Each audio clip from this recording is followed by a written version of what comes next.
Hi guys, today I have my friend and we didn't see each other for a couple of years since we used to work together in the museum, but I'm really excited to have you as a guest, really honored. Darla is so creative and her art is amazing. Like, this is her art behind me, and the way she captures moments, right? Like, for example, this one in her own class, and the way you capture it is amazing. Right in the movement, you see that, you memorize it, right? Well, yeah, work from imagination for some of these. Yeah, for some of these. For some of these. Okay, I'll tell explain me what about like all Yeah, those moments. Like, how do they come to you? Well, thank you first of all for having me here. Thank you so much. It's a pleasure. So my work has kind of gone through many different phases of a little bit of imagination or working from reference. So I started out working really traditionally, and I went to a school which taught really like academic kind of figurative art. Yes. And so I started out working just from references. So some of the portraits that I've done are just from references. But then I started gravitating away from that a little bit more. And these classroom series that I'm working on right now, they are kind of made up characters. Yeah, so they're kind of like made up characters. They are from different, I guess, references in terms of like the faces that I might find online or I might capture or take pictures of. But they aren't actually students that existed, and this scene didn't actually exist. But they're a composite of maybe stock images I find online versus like images of people or various things like cell phones or soda cans, backpacks. I was gonna say, this is so sweet, so cute, so many like small details that. No, not at all. No, not at all. No, it's kind of funny because none of these students existed, but you can kind of like see how they would exist in a classroom. Yes. So it's kind of like, in a way, I'm working with stereotypes, but this is stuff I've seen, but this is not like the real scene that took place. Yeah. That's the real art, in my opinion. Like when something do not exist. It's like, you remember, of course, you do know Degas? Yeah, of course. Yeah. Like he memorized his ballerinis. Yeah. Right? Yes. He was watching it behind the scenes and then he memorized it. You know, they didn't have photos, phones. He would go to his studio and just do it. A lot of impressionist artists would like just kind of work from partially imagination, partially like working outside too, but they would be working so fast that the sun would be shifting, so they just have to make it up. Yes, exactly. Just as, I mean, many of them, but the Van Gogh is, I think we used to work since Van Gogh, right? Yes, we worked together. Yeah, we worked together with Van Gogh. And I remember when he would go with the first sun, like first light, and come back in the middle of the night, whatever. Yeah. Yes. And I would say a lot of Van Gogh's, I mean, I could be wrong, but a lot of Van Gogh's sketches, they might be in person, but he's making a lot of things up as he goes, as well as like he's taking his own like artistic initiative to change things, right? Love it. So yeah, that's kind of the direction I'm trying to go in right now too. Wow, love it. This is beautiful. Any projects upcoming? Can you share something? Yeah, so I am actually having an exhibition of the classroom paintings at Houston Community College at the Spring Branch. That won't be until fall, so that will be probably starting in August and ending around probably like November or something like that. So it'll be kind of for the fall semester. And what I plan to do, and I don't know if this is going to work because this is my first time really doing this, what I plan to do is I plan to take my series of paintings of the classroom, and so I have multiples of these. I have maybe like 7 or 8 of these different classroom scenes. And I plan to hang them around the gallery, and then I also plan to have like an interactive section of the gallery where students can use desks and like almost like you do in high school, or even in college, sometimes when you're not paying attention, you can draw on the desks as well. And there's like an interactive aspect of that. And I want to see like what other people create on the desks and see if that actually can work. And maybe that can also become an artwork of itself later on or something like that. But that's something that's like kind of in the works. Yes. But it's really going to start in August. Love it. I want to see it. Oh, yeah, of course. Yeah, I'll see it. I would love to see it. I think, and maybe correct me if I'm wrong, the way you painted the class, you used 3 canvases. Yes. But I have a feeling they can exist separately. Kind of, yeah. You know what? I kind of agree with you in that too. In fact, like that, some of the paintings that I've been working on, I work on them separately. Like I'll do section by section as well. And there is a way that it works. Yes. It's like taking just photo. Quick shot. Love it. That's really interesting that you say that, because originally I was breaking up the canvases because of transportation and trying to get them to locations where I couldn't fit them anywhere because I was working big. And instead of taking the canvas off the stretchers, I started working pieces. But then I think you're right. They also can work as sections to like a puzzle. Absolutely.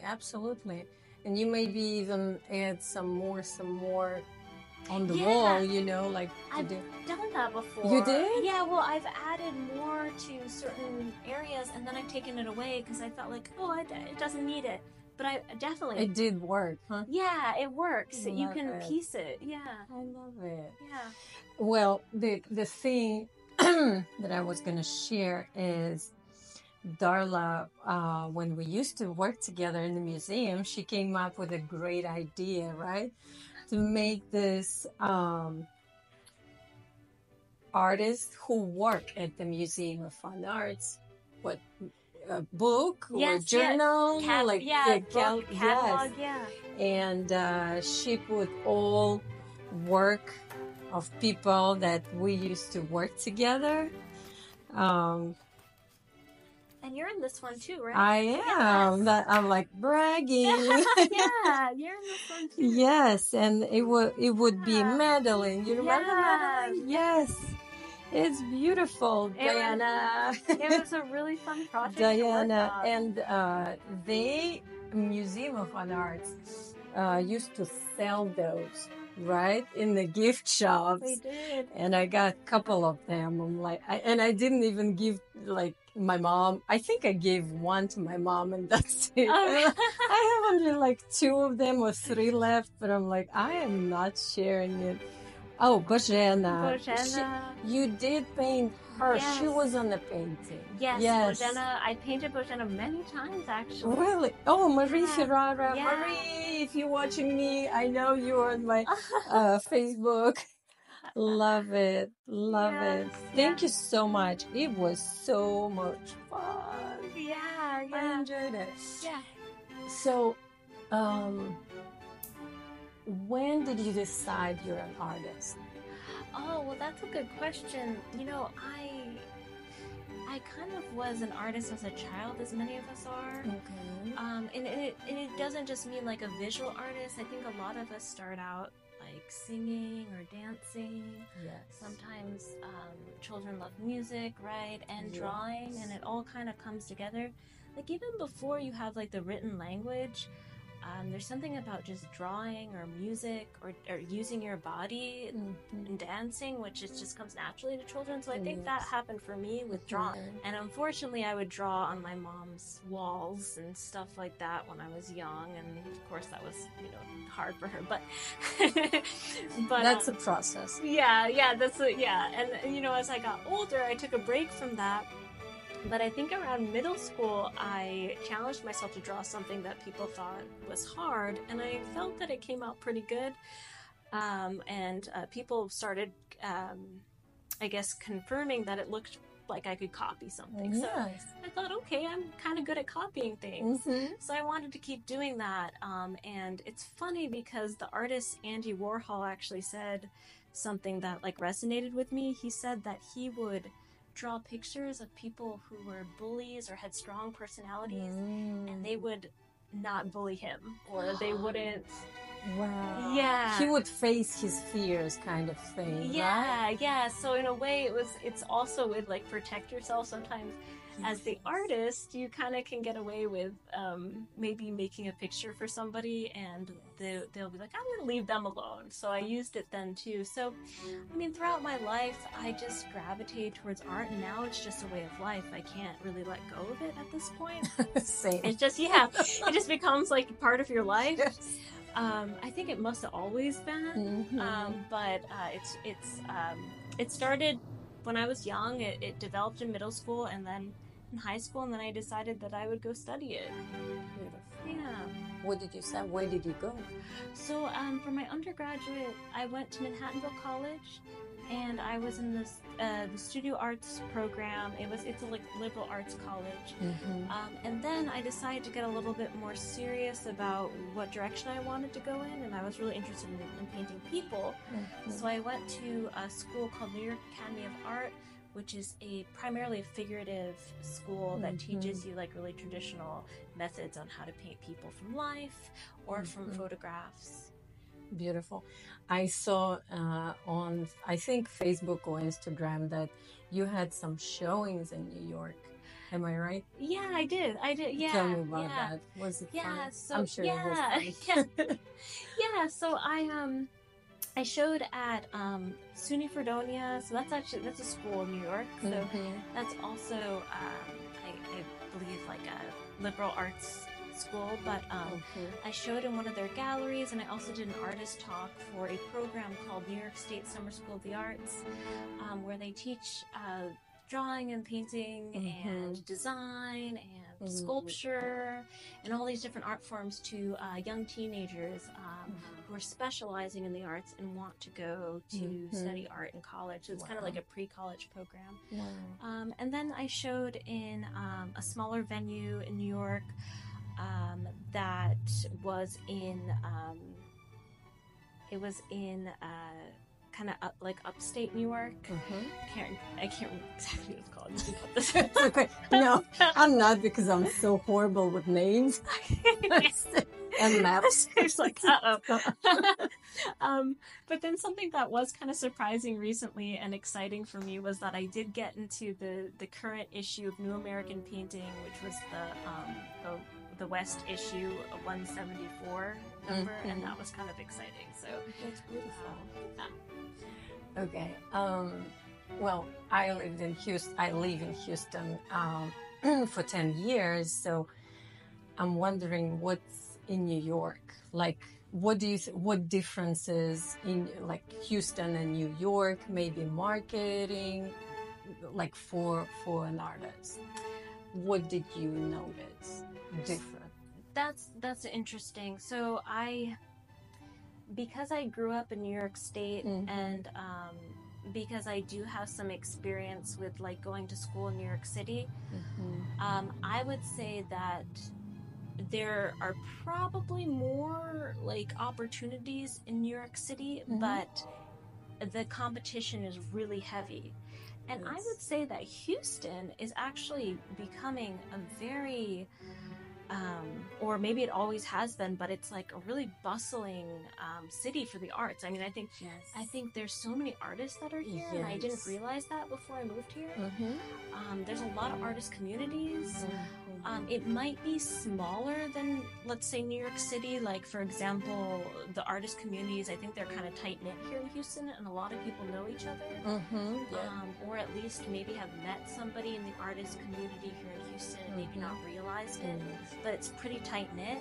For example, all of the faculty that I work with at HCC, they're all artists who show in Houston, and they all kind of know somebody that I know, and just like you and I met at the Museum of Fine Arts Houston, so it feels kind of like that. So it's very tight-knit, and it's also, I think, a really nice art scene. New York might not be as tight-knit, and I think it's a little bit more competitive, and there's a larger pool of artists because people are moving out of state to come to New York to pursue their art dream. Now, I think maybe in New York there are more opportunities in terms of where you're showing, like high-end galleries, maybe like some people get into museums and stuff like that.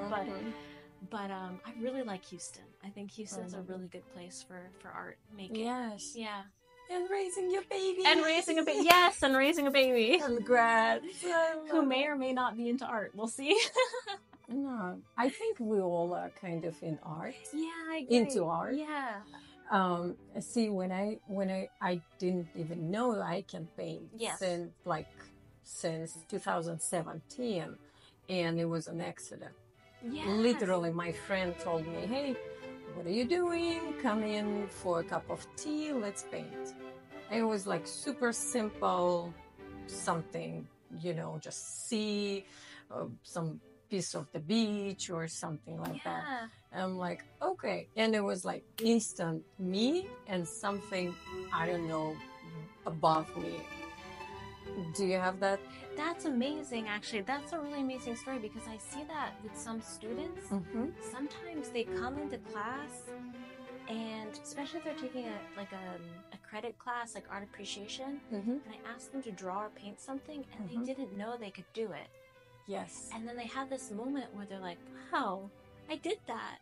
I think there's just so much creativity in the world and so much talent in the world. Yes. And I think people can make art. It's just that sometimes they don't grow up thinking that they can, or they don't grow up being exposed to it as much. But I think that you're right. I think everybody can make art, whether it's like singing, dancing, drawing, painting, music. Yes. Yeah, I definitely think that we're all capable of Absolutely. a talent like that. Yes. Yeah. It all depends maybe in skills levels, but people just don't know if and you can also practice. Yes. So there is something to some people do excel in certain things. What's her name? The woman who sings the Titanic song. Oh, Celine Dion. Yeah, she was singing in church or something like that, and they noticed that her voice was really beautiful. Really? I think that's the story that goes with her. But yeah, some people excel, but then some people find out they can do something and they practice and practice and practice, and they get really good too.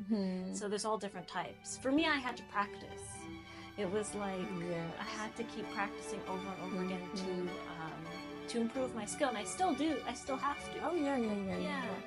I was watching lately the journey of Picasso, I think. The way that he's painting when he was 17, 20, 25, 80, I think 89 or something like that. And it was so changing. Of course, from the typical, what's the name? Academy painting, all the way was shifting to the different, totally different levels. Same as Dali. Yes. I went to the exhibit. It was like small one at what was it? Fifth Avenue. Not Fifth Avenue. Galleria Mall. Come on, what's the name of that? It's a small gallery out there. Wall. I don't remember. So see, don't feel bad. We both don't remember the galleries or whatever. Yeah, I know. Don't ever tell them, right? And it was his sketches on the wall, and the transition of his art, of course, skills, and then you can see how shapes were longer. His signature. Yeah, it was so beautiful. Same as you shifted, basically, right? Yes. This is what you said. And people are just evolving all the time. So even though when I'm painting these things, I think I'm going to be painting them forever. That's obviously not true because I'm going to be, evolving into something else. Yes.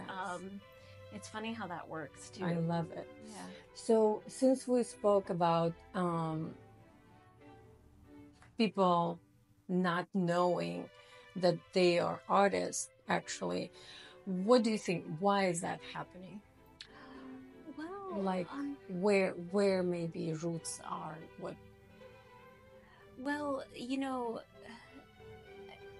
maybe I think everybody does start out being really creative, And maybe, for example, if somebody draws something on the wall and maybe gets in trouble for that, they might not want to do it anymore. I mean, you know, of course, that's not great. I understand where mom's coming from, but she was really supportive. She'd be like, don't do that, but here you can have this piece of paper on the wall and draw on the piece of paper on the wall or something. So maybe there's some ways where they're not 100% supported in their creativity, so then they just grow up thinking that, you know, they don't need to do it or something along those lines. And then I think society, you know, it pushes other avenues because there's a lot of there's a lot of things in society like that needs to get done, and I think that people don't always value art making and how much it really helps people, like even psychologically, creatively, in all sorts of ways.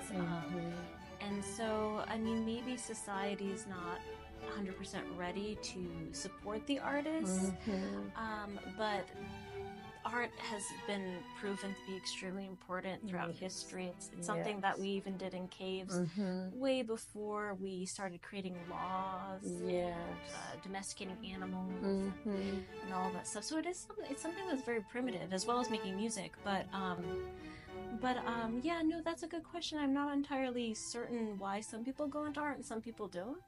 Because I've met people who are extremely talented or very inclined in the arts who decide that it's just not for them.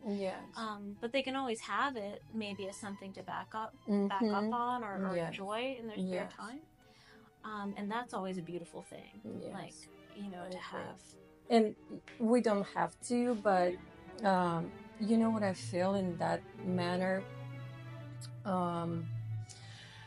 You know what I don't like is saying hungry artist.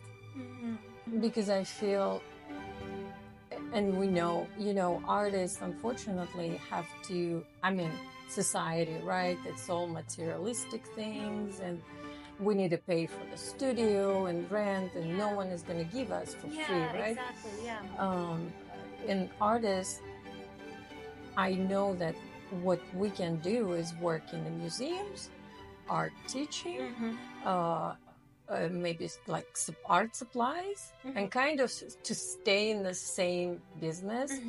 But we don't make that much money. It's not that you can make living until you got certain level, maybe, right?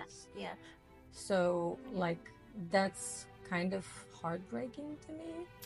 Yeah, you know, I think there was a question that you asked, like, as an artist, what was one of your, it was something like, what was one of your struggles, right? Yes. And one of the struggles for me has always been financial. Yeah. And I think a lot of artists can relate to that, unless they have a different circumstance. But, yeah, so financially, that has always been a struggle, was making the art and then finding a job that was in the same avenue as the art, so I could still have the art and be making like some money, but at the same time, like you're saying, a lot of those jobs don't pay very well, and so you're still, you know, working paycheck to paycheck and making your art. Now luckily for me, I never stopped making art. Sometimes it becomes so hard that people stop making art, and they go into other avenues where they can make a living, and I mean, I'm about to have a baby, so that will change things too. You know, you think also about people who have kids who have to make a living, and then their art kind of gets pushed back on the back burner. But luckily, I've always been able to keep my creativity as well as working at the museum or as well as teaching, and still find time for that practice, because I really feel like I need it, or else I start feeling like I start feeling like not myself.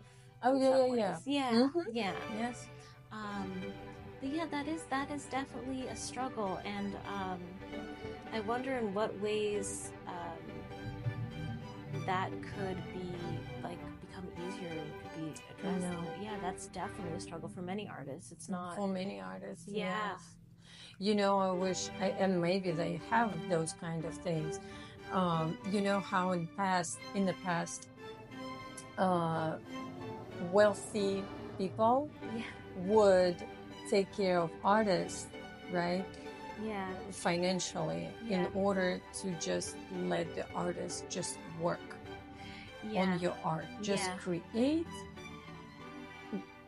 fully support. You know what I mean? Yeah. Like, yeah. so, and me and my friend, we spoke about that. The feeling why I think, and I'm in the same boat as you are, we don't feel ourselves because probably art is in our DNA, kind of thing. Yeah, yeah, like you really need to You need it, yeah. like it's, and when you start doing it, when you like catch that wave or spirit or I don't know, imagination, or you can go back. Yeah, yeah. You can take a pause. Yeah. Like I did. I went to school. Yeah. But then I'm like, okay, Well, the reason why I think you can have artists who are making very little money is because that there's some truth to that. They will make artwork over making money. That's how badly they make it. That's how badly they want it. That's how badly they need it. Yes. So they will do that over making money. And I think that's one of the reasons why some of the avenues that you go down when you're like an artist, you don't make that much money because you're willing to sacrifice that for your art in some ways. And they did have patrons who would, I know you're talking about that, would take care of the artists, but yeah, you know, I don't know too much about that. I mean, that deal. We need to like, hey. Yeah, I don't. Yeah, I mean, artists need support. I mean, I think there are some people in New York, I think, that really do support the arts and will buy artwork from people. Yeah. So I think that still happens in some ways, but it's not what, you know. Yeah, it's not. Yeah, it's again, it's maybe, I don't know, 10% of all artists. Yeah, exactly. It's just how life has always been. Yes. Yeah, I feel the same. Well, I wish you a baby all the best. Thank you so much. See you soon. Yeah, we can repeat this. Will just send me all invitations for all of your projects. I'll be there for you. Yeah. I'm excited, like, to see more and more of those. Yeah. Thank you so much. Thank you for interviewing me. That was really fun. It was fun.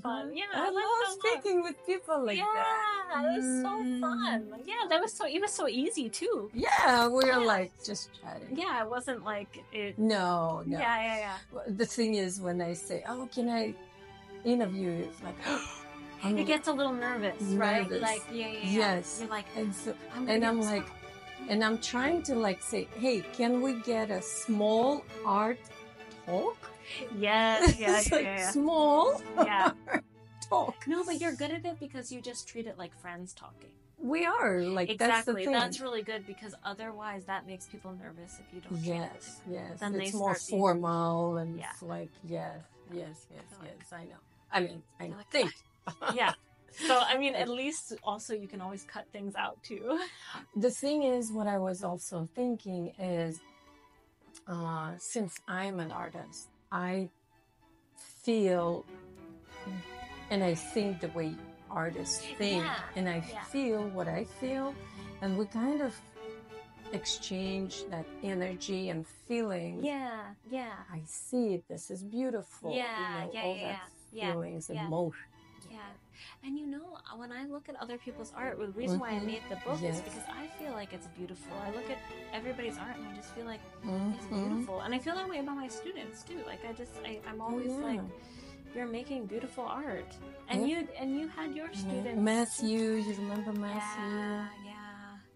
Yeah.